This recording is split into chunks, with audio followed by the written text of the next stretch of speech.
we're going to cover each of the trifectas separately, and then it's all going to come together in the end. Okay, we'll start with racism. Straight off the bat, bro's doing blackface. I know what you're thinking. Damn! Well, hold on. Didn't I tell you levels you ain't never seen before? Let me finish. You see, his blackface was a special kind of blackface. He's doing the real, true blackface, not just painting his face black. For those of you that don't know, blackface originated with folks back in the stupid times not only painting their faces black, but also doing like caricatures of black people. That was the point, just like super stereotypes. Well, this is what Shane Dawson is doing. Now, first of all, let me know, he's doing this back in the days of YouTube when edgy content was a thing. A lot of people are doing edgy content, but his edgy out-edgies everyone else. He's saying the N-word here, there. No hard R, basically just tap dancing for the camera while he got blackface. Yeah, bro was hitting all that. I believe he had a character named Shanae or something like that. In fact, him and his whole family gets fired from their job. He comes out with a video saying, yo, they just fired us. I said, for what? He said, I don't know. He said, while he was at work, maybe it's because he danced on a pole or something. Bro, a couple minutes after he dances on that pole at work, he goes over to, I believe it's his sister, and he says, yo, I got blackety black hair. Make me white again. She goes, ooh, I believe it's called afro hair. Everybody's laughing. His job says, Shane, come here, bring your whole family. They walk in, they say, you fired, get out. They walk out. Now, when YouTube starts moving away from that edgy content, people look back and go, Shane, what's this? Oh, I'm sorry. He's forgiven. By white people, not by black people. Because remember, he's doing like blackface. He's going over the top. Now, when I say white people and black people, of course, I mean the majority of both, enough to keep his career going strong. And now it's time for our story break with our sponsor, Raycon. A Black Friday, Cyber Monday deal you'll appreciate every day. Well, that's Raycon's everyday earbuds. Now, to me, the most important part about earbuds is the standing earbuds fall out of your ear. So I love the fact that these earbuds come with multiple size tips to fit different ear types. Put it in, twist it, you straight. I got one for a whole jar with these things and I got no issues. They also come with these cool protective covers. I chose that smoky one because, you know, it was a little smooth. And to be the best part about the cover is it supports wireless charging. So you don't have to take them off to get that 90 minutes of battery life in just 10 minutes of charging. If you're thinking about copping a pair, it's time to save big for Black Friday, Cyber Monday. Go to buyraycon.com/XCVI today to get up to 30% off site-wide. That's why you'll get up to 30% off everything on Raycon's website if you go to buyraycon.com/XCVI. And Raycon also offers a 30-day happiness guarantee, so if you need to make returns, there you go. Now back to our story. So boom, racism trifecta cuts. Now let's talk about chasing cupcakes, a topic I absolutely always hate, but we're here now. So over the years, videos constantly come out of him saying very inappropriate things. It's bad, guys. He's talking like a niece or a cousin saying, yo, you got a boyfriend, this, that, and the third. On camera. Like, he's not hiding this. Openly talking about things he should not be talking about to them. He's interviewing a girl on the street with someone else, with another interviewer. She says, I'm a youthful age. He gets in real close to this area of her.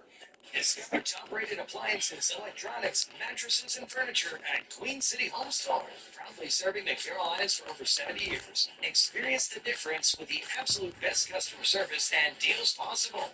They're your one-stop shop for everything for your home. It says, oh, you sure about that? The youth chuckles awkwardly. The other interviewer looks like they're about to vomit. They're like, yo! But right now he's blazing through all this. No need for apology.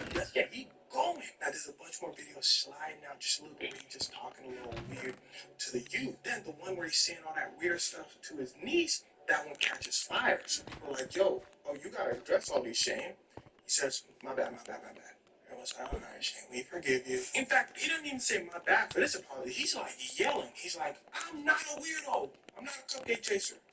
Okay, all right.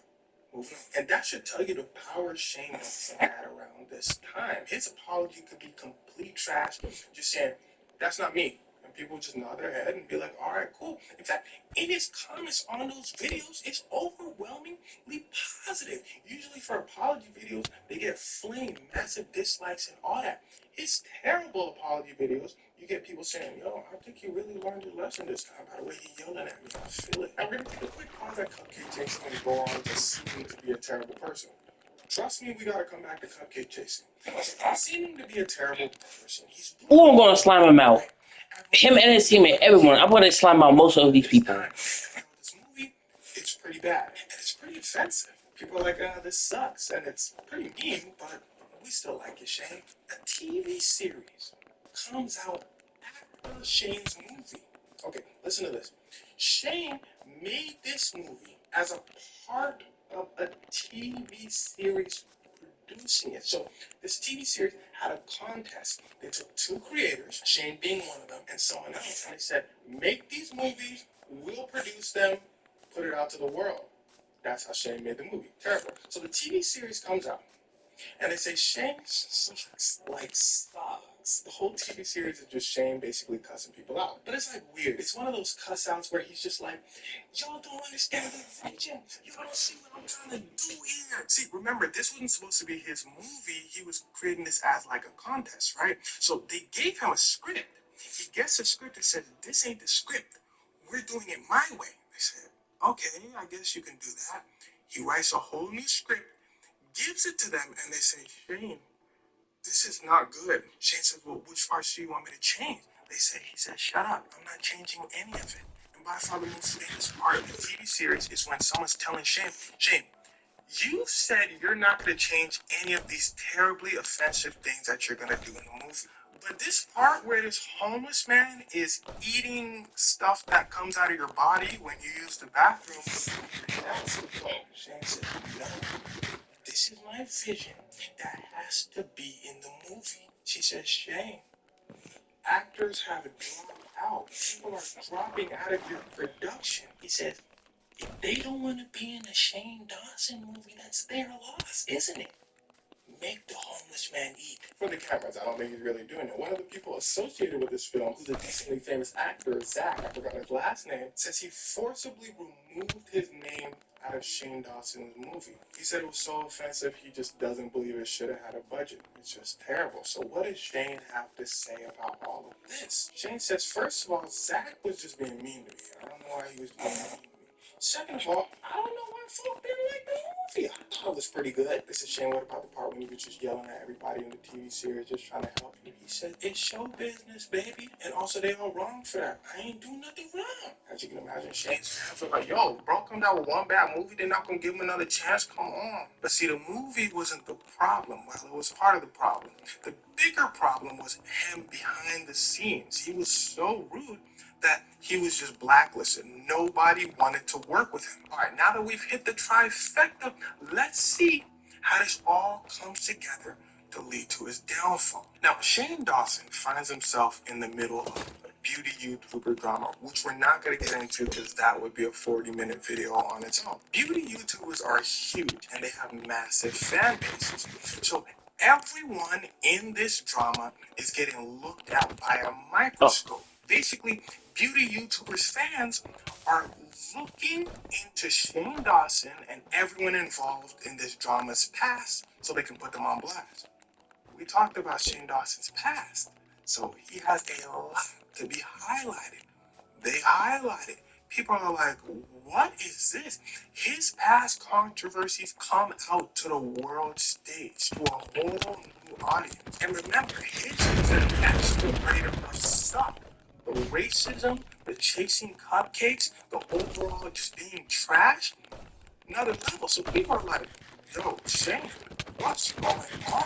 Shane comes out. Yo, y'all. He really has to lay down the apology list. You know, stranger to apologies. Remember, the last apologies were just like, oh my bad, I'm sorry. This time it's like, I'm really sorry. Like, truly from the bottom of my heart. People are like, Shane, we need a bombshell drops. Back to the chasing cupcakes. This person finds videos of all the times he said weird cupcake chasing things. And there is a lot. It explodes online. But he already made his apology. And one, he can't take no, I was just young, that was old me. Because he like 20-some years old at this point. And two, the stuff he's saying is so bad that If I even try to repeat it, they're taking my video down. But just for context, most of the time he's not directly inserting himself in the situation with these youths, but he's saying like, have you, you know what I'm saying? I'm not even gonna, we're moving on. If you're looking, please look at the comments that'll help you out. Now, one video encapsulates all of this perfectly. He's looking at a picture of Willow Smith and he's doing something to himself, fake doing it. He's looking at the camera going, ah. The problem is, Willow Smith is, well, just look at the picture. He shouldn't be doing that. Jaden Smith, Willow Smith's brother, comes out and says, Philly, if I see you on these streets, we're gonna have a problem. I hate you. Now, the difference between everyone saying, Shane, you're not cool versus a celebrity saying it, massive. Jaden and Willow's mom, Jada Pinkett, comes out and says, we're tired of the apologies. You suck. That's my daughter. Everyone said, Shane, this ain't a good look. Boom. Bonafide famous people saying this. News outlets, blogs, everywhere. The Smith family is mad at Shane Dawson. Why?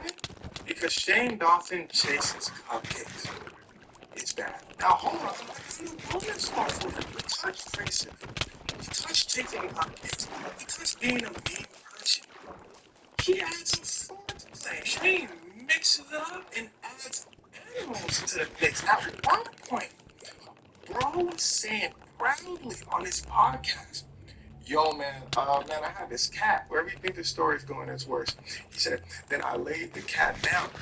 The person on the podcast, his co-host, literally tells him, Shane, stop. No, let me finish. And then I laid the cat down. I didn't like do anything to the cat. Come on, bro. But I did something. The whole time his co-hosts are telling him, Shane, chill, Shane, chill. But he just keeps going. He can't help himself. He's just ignoring them. And he says, I can't say what he did. And here's another place where I can't say what he did. So take a pause, look at the comments. They're going to tell you what he did. And that's what he did. His co-hosts were like, yo, Shane said, come on, bro, that's not that crazy. All this stuff brought in together at one time was enough for YouTube to demonetize all his videos and for Target to take his books off the shelves. And he has some books that he wrote. Target pulled them off. He said, yo, I'm leaving YouTube. Everyone says, woo! He said, I said, what? See, Shane, it's the same thing that all YouTubers do when they get canceled heavily. They take a hiatus. They say they're leaving. They're just waiting for the smoke to die down. Whole time he talking to his fans, keeping them pumped up. He realizes, okay, I got this core fan base, as most of these terrible YouTubers do. These YouTubers can do the worst things ever. They will always have a core fan base. He keeping them pumped up. Everyone eventually kind of forgets about Shane. A year and a half goes by. He starts sliding in with the video. His first video is continuously kind of talking about the apologies and all that, and we demonstrate to just making content reviews. His core fan base continues to watch it. Now, of course, he is not at the heights that he used to be, but it's more than just because people don't like him. His videos kind of suck, because nowadays we're on an era of YouTube where you can't just put your face in front of the camera and just start talking. People want to see content. There's so many YouTubers, you gotta kind of differentiate yourself. You can't just go off your name. Unless you're like one of those legacy YouTubers like PewDiePie. Shane Dawson basically lost his legacy, so he gotta try. You're not trying. You're just coming out and you're just really talking. Until very recently, now he's posting conspiracy theory videos, and they seem to be doing it quite well. And if there's something I will say about Shane, he's like a chameleon. He will always find what works for YouTube. He absolutely knows what will go viral and will follow that formula to the letter. Exhausted, squirm around, find the next thing people are doing, and then do that as well. Generally for his core audience, and as you can see from his numbers, it's still pretty big. So who we got so far? We got David Dobrik, we got EDP, we got Jack Dorothy. I've been saying his name like Dorothy, I guess. I don't know. Oh, we've also got Johnny Somali. So, like I said, we are going to focus on who is the worst of the worst. So out of these people, start thinking of how you ranking these folks. We're probably going to do one or two more. So tell me in the comments who is missing on this list. And we'll go from there. Day in the life of a small PT studio owner. Top of my to-do list is check the candidates from our premium sponsored job post on Indeed. They're certified and I invite them to apply. Responses are usually quick, and I use my Indeed employer account to keep track of everything. And now back to my real job. Visit Indeed.com/hire now to sponsor a job today.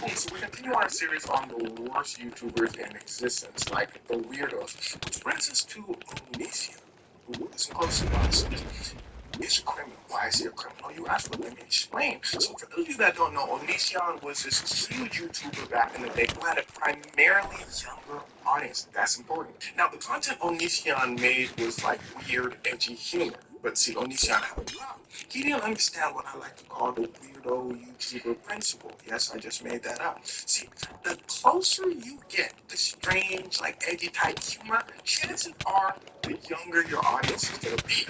But when that audience starts getting older, the more they're gonna kind of get over you and be like, yo, this dude's just a weirdo. Now, let's get a little deeper into what I mean by weirdo content because it's gonna set this story up perfectly. So, back in the day, Onision used to say, hey, look, to all of my viewers that are girls, send me pictures of yourself and I'm gonna rate you on a scale of 1 to 10. He had a whole series on this where he would just go in on these girls and they were younger. Now, if you're thinking, well, why would they send the picture in the first place? Then that's what they should chase you and get you off fast now. Because, like I said, they were younger. And what do you do when you're younger? Things that are ill-advised. They were seeking validation from their favorite creator. But he would rip them apart. Now, this is the first step of when his audience starts saying, okay, dude, whoa, you're taking this a little too far. And here's what's special about Onision. For the last YouTubers I was telling you about, usually they make an apology and they basically beg for forgiveness. It could be a fake apology, but regardless, it's an apology. This guy would be like, yo, I'm not wrong. I'm not apologizing. You're the problem. And well, remember, he's a popular YouTuber, so his fans come to his defense, say, yeah, you're the problem. He's not wrong. He's not doing anything wrong. They want to send him the pictures. It's all good. Well, let's get to the next thing he starts doing. He starts making a series of this girl that's eating this thing, just making fun of her. People are like, bro, not even phone. He comes out with the video saying, okay, that was a little much. My fault. My fault. It was a series. Just making fun of her eating disorder. Just video after video after video. I told y'all this dude was a weirdo, right? People are like, why though? I said, it's because now it eventually gets to a point where the scale starts tipping. You know that person that constantly will make fun of someone over and over again, and everyone at a certain point like, all right, bro, you just not being weird. He finally got that sense. And he said, all right, maybe I took things a little too far. I'll stop making videos about it because I'm making videos about someone else. Yeah, he starts making videos about his new relationship. All right, no big deal, right? It's relationship content where someone shows the ups and downs of a relationship. People give them a ton of views. And just like other relationships, Onision's relationship has its ups and has its downs. He's filming everything they're doing. Remember what we said in that other video? These weirdo YouTubers, a common trend they have is they will film everything, no matter what, for the sake of content. They don't understand the boundary that you and I probably understand. So he said, look, me and homegirl are getting a divorce. People go, oh, that's so sad. He goes, yup, and I gotta pay her money. What you mean? He's like, yeah, me and that girl got a divorce, and now they're asking me to pay her some money. Oh yeah, that's like alimony payments. After you get a divorce, you pay that.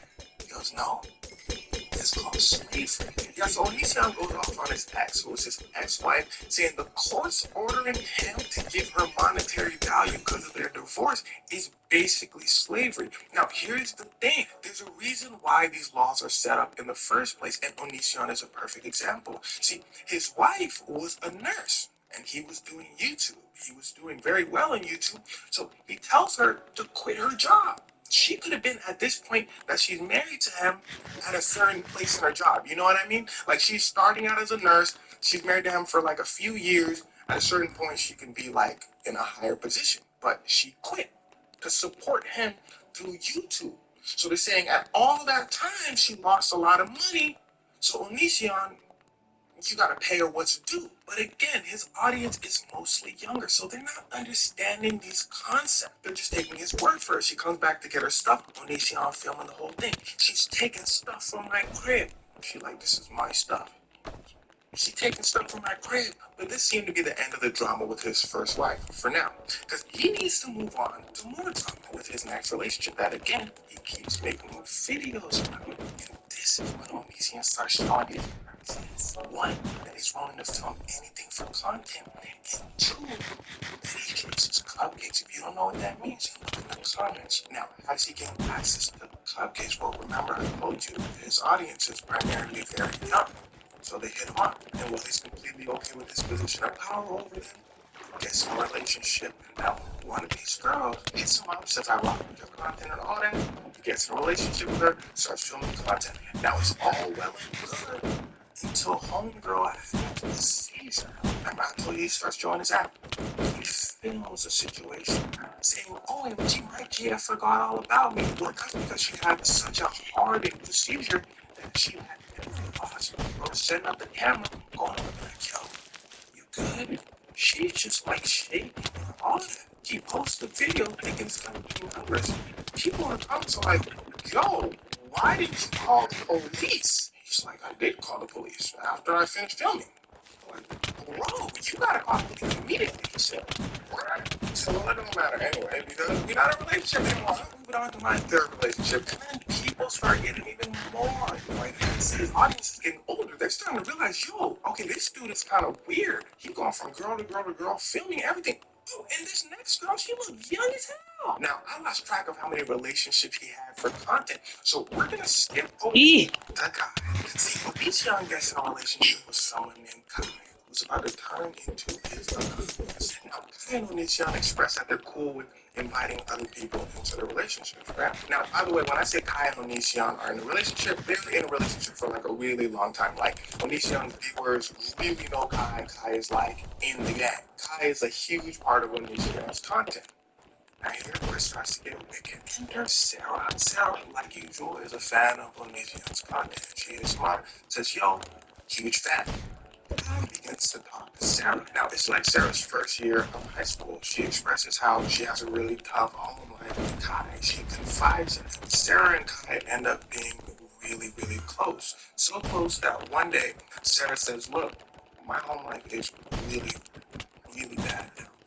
Kai says, yo, come on, to the crib. Now, at this point, Kai lives with Onision. Onision is cool with it, so Sarah comes over to the crib. People start seeing her in video, but people start saying, yo, she looks young. Now, this part, she's in her third year of high school, so people start commenting, dude, Onision, you gotta say something about this. Onision's like 30, Kai is like 20, early 20s or something like that. Yeah, Onision met Kai when Kai was super young too.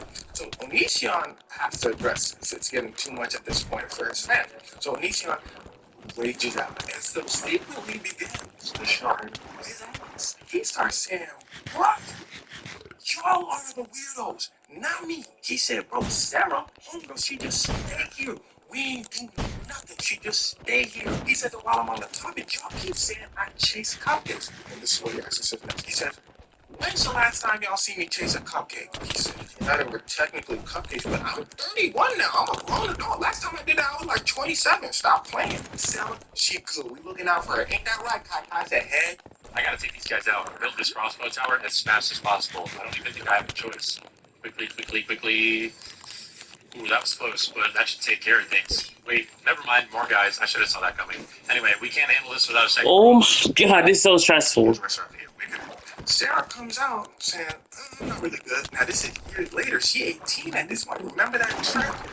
People get older and they start realizing, oh, these guys are weirdos. She spills it all. She says, yo, they on a level. Sarah comes out and says, yeah, Onision was telling the truth. We ain't doing nothing. Nothing happened until I turned 18. She said like 2 days after she turned 18, both Onision and Kai, wow, Onision and Kai started started doing stuff. In fact, Kai and her were pretty much in a relationship. She said, but then her and Kai broke up because she did stuff with Onision when Kai wasn't there. Kai found out. Kai got heated, cut it off. She said Onision was extremely controlling and extremely. Onision says, Cat. Every other person he was in a relationship with just coming out line by line saying he was weird, he was weird, he was weird. Onision says, Cat. His audience says, Cat. So Onision says, no, Onision just goes with the, they're all crazy. All the girls are coming out with proof. Text messages of him saying weird things, controlling things. At this point, it's getting social media platforms all over are going, this isn't good. I'll tell you why they're thinking that in a second. So Onision leaks one of these girls' numbers. He said, yo, one of these people is saying I'm a bad dude. I'm not. He leaks her number. Patreon says, great. Ban him off the platform. Twitter bans him off the platform. We don't want nothing to do with this guy. Other social media platform. That's their mistake. Again, I'll tell you why in a second. Now enter this guy named Chris Hansen. For those of you that don't know, way back in the day, there was a show called To Catch a Predator. Chris Hansen would basically invite cupcake chasers over, say, gotcha, the police would arrest them, and then so on and so forth. So Chris Hansen makes a YouTube show basically trying to continue what he did in the past, catching cupcake chasers. And as we've established, Onision's a cupcake chaser. So Chris Hansen hits up all these girls. He invites them on his YouTube channel. They're saying their experiences and all that. Chris Hansen goes over to Onision's crib. Chris Hansen then says, can we talk? Onision says, no. In fact, Onision then called the police. He said, yo, there's somebody stalking me there outside my crib. The police said, oh. He said, Chris Hansen. The police said, who? But see, Onision couldn't really do anything about this because Chris Hansen is just a guy, and it's perfectly legal to knock on someone's door and say, can I interview you? But this is actually part of the problem as well. Chris Hansen just being a guy. He's just that. He is a guy who interviews people. Even though he has all this fame surrounding him catching cupcake chasers, he actually doesn't really catch the cupcakes. His show kind of broadcasts the cupcake chasers on like a national platform, but the police are the ones that do the investigations and do all the catching. So Chris Hansen with just his YouTube show technically doesn't really have powers. But him broadcasting these cupcake chasers on a national scale Yes! is a good thing. It's technically more legitimized in the public opinion. It's not just some random YouTuber doing it, it's Chris Hansen. So news outlets are going to say, yo, Chris Hansen just caught Onision doing some wild stuff, being a cupcake chaser, and this is a great thing. But why I say again, it's a not so great thing is because people actually think Chris Hansen can do something to these cupcake chasers, especially the girls who Onision was cupcake chasing. In fact, Chris Hansen tells one of these girls to send her laptop with evidence of Onision cupcake chasing to one of his associates named Vincent. She sends her laptop over. She never gets her laptop back. It turns out this dude Vincent is a con artist. Chris Hansen apparently gets conned too. He says, what? I didn't know he was going to do all that. Apparently, the dude Vincent claimed that he was going to get the evidence to the FBI and all that. He never did it. So the girl says, give me my laptop back. Vincent says, oh, okay, here you go. But this made people realize, oh, Chris Hansen is just an interview. Regardless of that, the damage was done to Onision's reputation. The three meats. Onision. So YouTube demonetizes all of Onision's videos. They say, great. Hey, Toon Piece, I need your juicy resources. Get over here. Get over here. Get over here. And says, on behalf of some of these girls, I know that helmet kind of low. Your tone just popped. Now, first of all, he said on behalf of some of these girls because it gets a little confusing. There's multiple different cases, it gets a little confusing. So we're just going to say some of these girls are suing Kai, Onision, and YouTube. Now, why they're suing YouTube is because the lawyer puts it, is YouTube had a huge part in shutting this down. Remember everything I told you in this video. How does he get these cupcakes in the first place? His YouTube platform. So they're saying, look, Tombstone. started this a long time ago. Tombstone. Tombstone. Do me a favor and die. Tombstone. Tombstone. stoned. Get over here and die. Oh ho ho ho ho ho ho. Money. In fact, even them demonetizing on these young's videos, they're still making money.